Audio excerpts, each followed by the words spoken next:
My name is Carol Hinton, and I'm with the Breckinridge County Extension Service. Today I'm going to talk to you about raised bed gardening. Raised bed gardening is not a hard concept, but sometimes we have to think about how we're going to raise produce in a very small space. Many years ago when somebody brought the idea to me, I thought he was crazy, and I really thought that this couldn't work. But as you can tell, I have about 15 beds all through this area right here, and we raise a lot of produce. We use it in our programming here at the Extension office. We use it for demonstrations in the farmers market, and we also use these beds so we can demonstrate to people how to raise their own produce in their backyard. You don't have to have a tiller, but you do have to have a few items. So a few items I'm going to talk to you about is, first, you've got to have some type of stationary item that will hold the bed together. And I do have some beds that are just big mounds, but I find that these beds with sides on them are a better bed to deal with. So what I do is I buy two 12 by 12 foot boards, and they're about 12 inches tall. As you can tell, they're about 12 inches tall. I use my little ruler here, my little yardstick.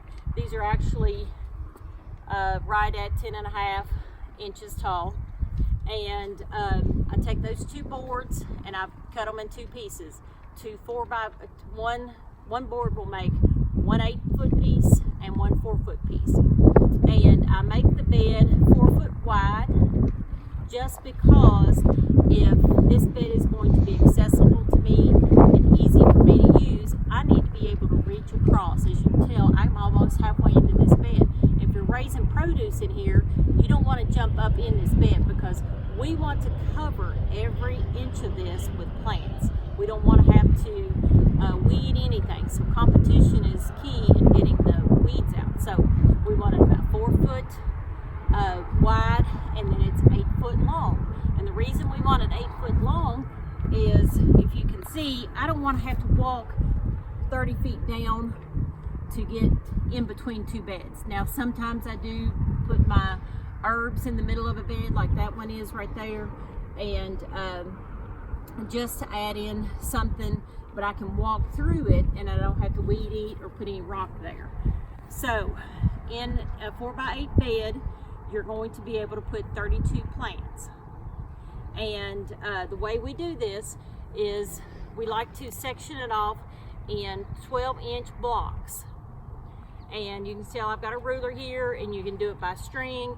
And I've got nails that were here when we first built the bed. And when we're finished with these, we can take the string up and we'll knock the nails down. So you need some nails or some way of sectioning out your bed. Sometimes some old yarn that you've got will work. This is some string that I use to put flowers in a row, so I just roll it up every year after I'm finished making my rows, and I reuse it every year. So you need the boards, then you need somebody to put it together, cut it apart. You can cut it apart, put it together, put some pretty deep screws in it, because these beds can expand a little bit. And this wood, we have a cedar wood here. This cedar wood is not a treated wood. We don't use treated boards, and we don't use railroad ties. Railroad ties have creosote and other things in them that have that could possibly leach out. We don't want them to leach out into our bed, so that's why we use just a plain sawn piece of cedar. Plus, cedar will not rot. It doesn't look like cedar. These beds are all cedar. And as you can tell, we've done a few things here. As you can tell right here, to stabilize it, we put this anchor in, put just an anchor to anchor it together, and it stays together better. So we've got our boards, we've got them cut, we've got some way to designate where we're going to put everything, whether it's string or I really can guess at it better than anything if I know how many plants I want in a bed or how many seeds. So anything you want to do on that, we've got to figure out now what we're going to put in the bed. There's been several different things you could put in a bed over the years. I like a 2 to 3 year old compost, and the compost will come from either feeding hay or cleaning out stalls in a horse barn, but it needs to be 2 to 3 years old. And the reason we do the 2 to 3 years old is because we want all of the bacteria to have heated up over that 2 to 3 years. The bacteria will heat up and destroy all those organisms in that soil. We don't want weeds to come up. We don't want bacteria splashing up on our plants. So that's why it needs to be 2 to 3 years old. Plus, manure that is very fresh can burn our plants. And if we burn the plants, then we don't have anything left. So this here is 2 or 3 different things, but mainly the last thing I put on it was 2-year-old compost last year, and look how beautiful it is this year. It'll be perfect to sow seeds in or plant seeds in. It's just light and fluffy and ready to go. It's not blowing away. You don't want a soil that will blow away, but then you don't want a soil that'll clump together and won't fall apart. See how easily that falls apart? When you pick up your soil or get ready to sow, then you know you're ready to sow when that soil will fall apart very easily. You don't want it to stay in a clump. So that's another thing that raised beds do for us, is that we're able to get into them quicker than we are into a field. So we've got our boards, we've got our soil, and then we've got to devise a plan. One thing I use to devise a plan and tell people to devise a plan with is our ID 128 book, Home Vegetable Gardening in Kentucky. It's a very nice book. It'll teach you or tell you how many plants to put per square foot, how many plants will feed a family of 4, and what plants to put by each other. I don't like to put my cantaloupes and my tomatoes, I don't like to put my cucumbers and my tomatoes together, because the cucumbers end up making the tomatoes taste funny. So we don't do that. I don't plant my potatoes one year after the other. I try to put something else in a bed. If I've had potatoes in a bed, I switch it to something else. And this book here will tell you what you need to know on. Alright, we've got our bed full, we've got our bed roped off, or our sections roped off, and you can do the whole bed this way as long as you have a long piece of string. I'm not going to do that right now, but so I'm going to plant some green beans. You don't need to go by your planting guide that's in the book. We're getting ready to have a real big freeze here, so we're going to plant them about 1.5 inches deep. That's a little bit deeper than normal, but that's what just to keep them from coming up so quickly. So I've got a bean called a Dulcina bush bean. If you're going to have a trailing bean or a cucumber or something that's going to need a lot of space, I wouldn't plant very many of those, but I would put them on the outside edge, so you can put some kind of trailing device up, and it may just be as easy as a piece of woven wire or some type of fencing that goes up right beside it. You can put that right up beside this here and let them trail up. But this is a bush bean. I'm going to put 3 in each section just to make sure they come up, and then we will weed them down and take out the weakest one when they come up. That's just a way that if Mother Nature has a weaker bean or weaker plant, and it's not going to do us any good to keep it, then we'll go in and just weed it out and pull it out.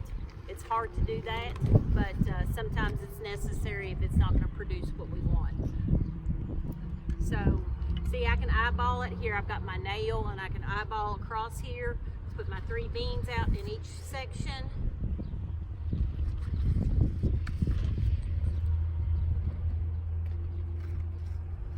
With arthritis or have some type of ailment like that, it's easier for them to raise a garden like this.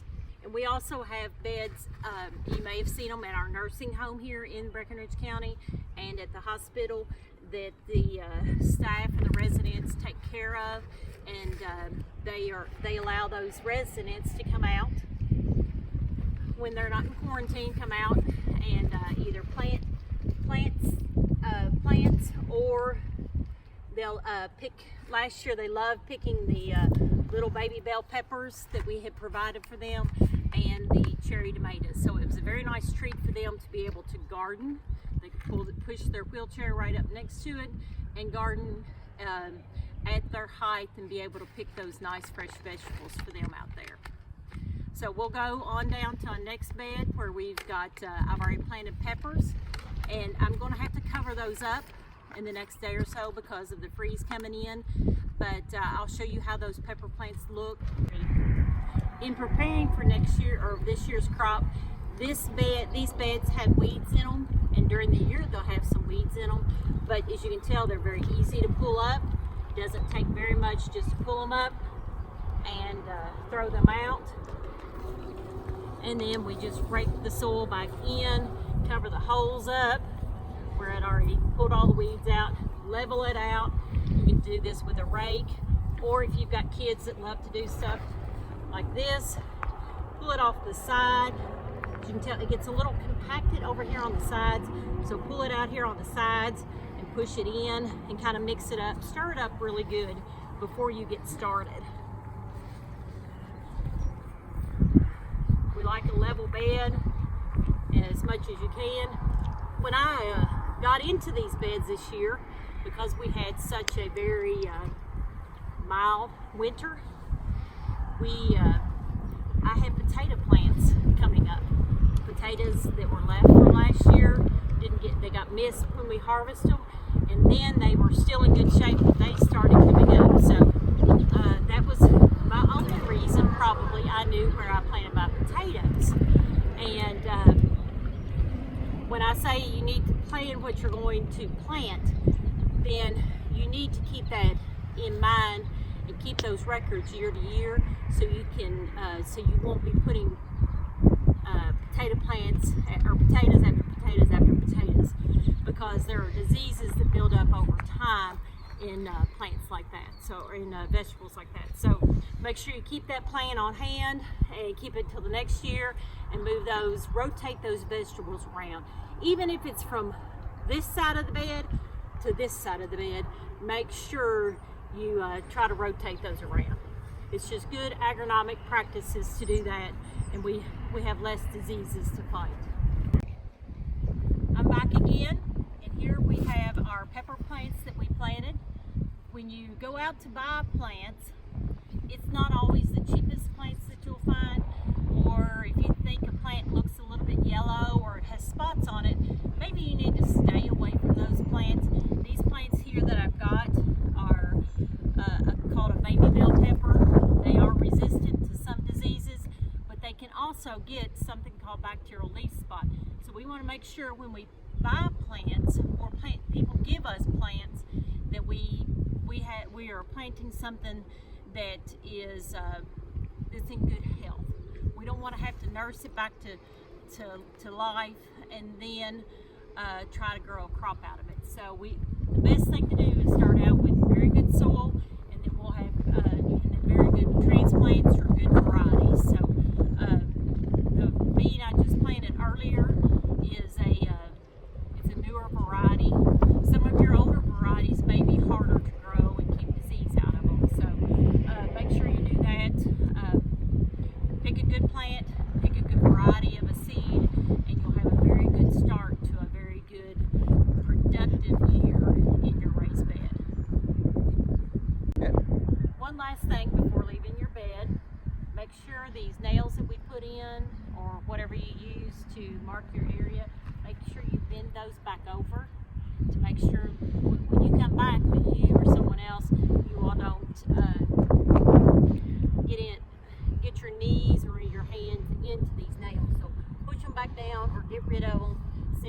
purpose is over once you have it planted. Another thing, make sure that you use some type of, I have a row stick or a marking stick. Make sure you mark what you planted and the date you planted it, so you can watch and see how long it takes to come up. And then if it gets to be about 2 weeks and you know that it's been too long and you need to dig in and see why they're not coming up. So make sure you mark what you planted and the date you did. And then the final thing that I'll do once I get some is I will get some straw and put a light layer of straw on top of this. Two things that will do. One thing is any moisture that falls from a rainfall or anything that you water on here will stay in that soil if you have something to cover.